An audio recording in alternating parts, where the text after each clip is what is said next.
everyone, and welcome back to Rift Valley Tube, your source for insightful news and analysis.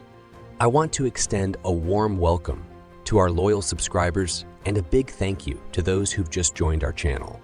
Your support fuels our mission to bring you essential stories from around the world. Don't forget to comment, subscribe, and hit that like button if you find this content valuable. And of course, please share our videos to spread the word. Now, let's dive into today's news, which has brought diplomatic attention to Ethiopia. The Ethiopian government's recent secret decision to establish a military shadow administration in the Amhara region has sent shockwaves through the diplomatic community in Addis Ababa.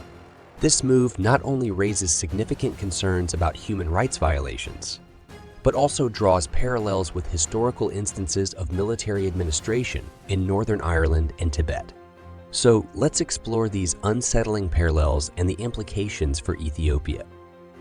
In today's news, the Ethiopian government's secret decision to establish a military shadow administration in the Amhara region has raised significant concerns about human rights violations and governance challenges. This move draws parallels with historical instances of military administration in Northern Ireland, United Kingdom, during the Troubles, and Tibet, China, following its annexation by China in 1950. During the Troubles, a violent conflict between nationalist Catholics and Unionist Protestants in Northern Ireland from the late 1960s to the late 1990s, the United Kingdom deployed a substantial military presence. The British Army took on a role beyond traditional defense, aiming to maintain law and order in the region, including patrolling cities like Belfast.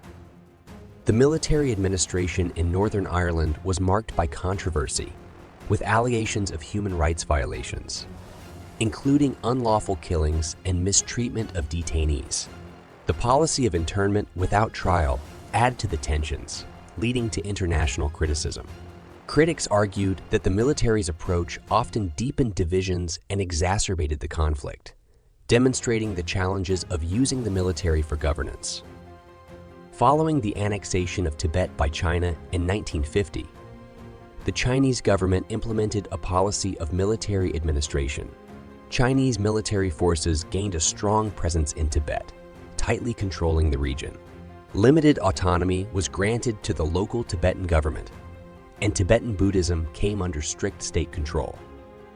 China's military administration in Tibet has resulted in ongoing tension and protests. Tibetans have protested against Chinese rule, seeking autonomy and religious freedom.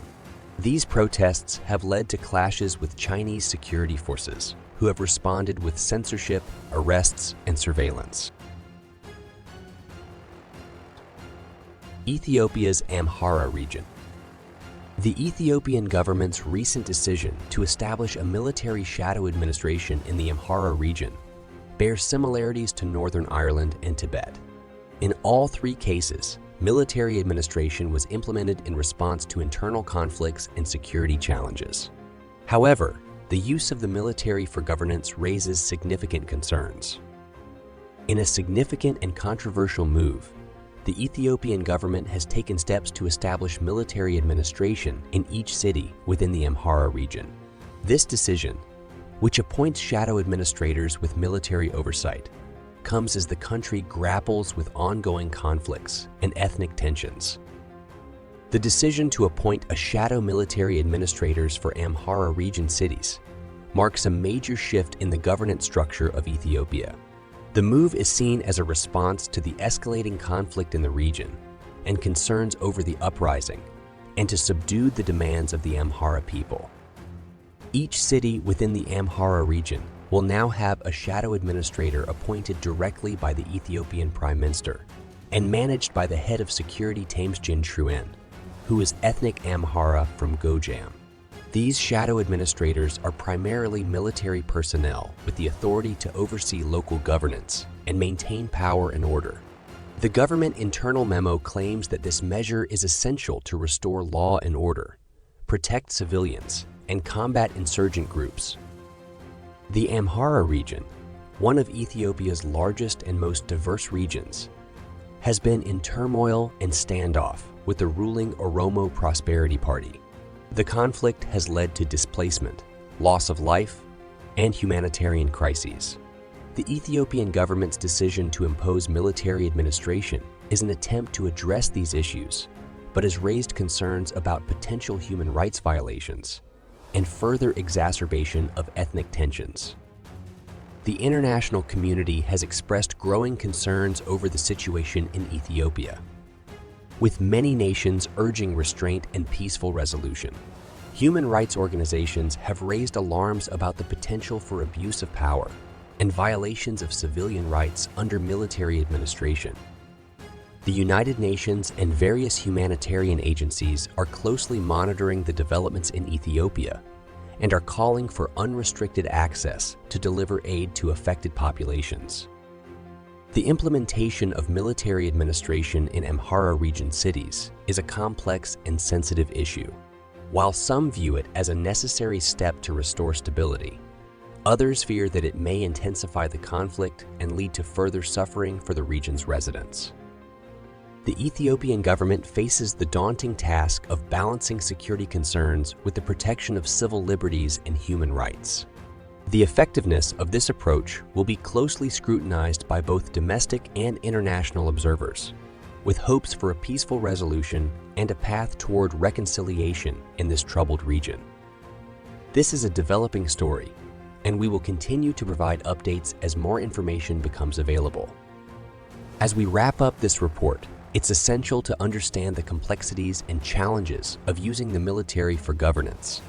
The situations in Northern Ireland, Tibet, and now Ethiopia's Amhara region underscore the potential risks associated with such decisions.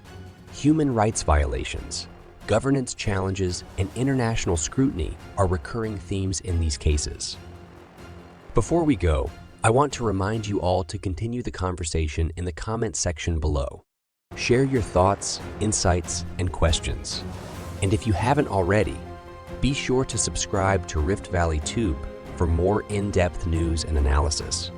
Your support empowers us to bring you these critical stories from Africa. Thank you for tuning in today and stay informed. We'll be back with more updates as this story unfolds. Until then, take care and remember, your voice matters in these complex times.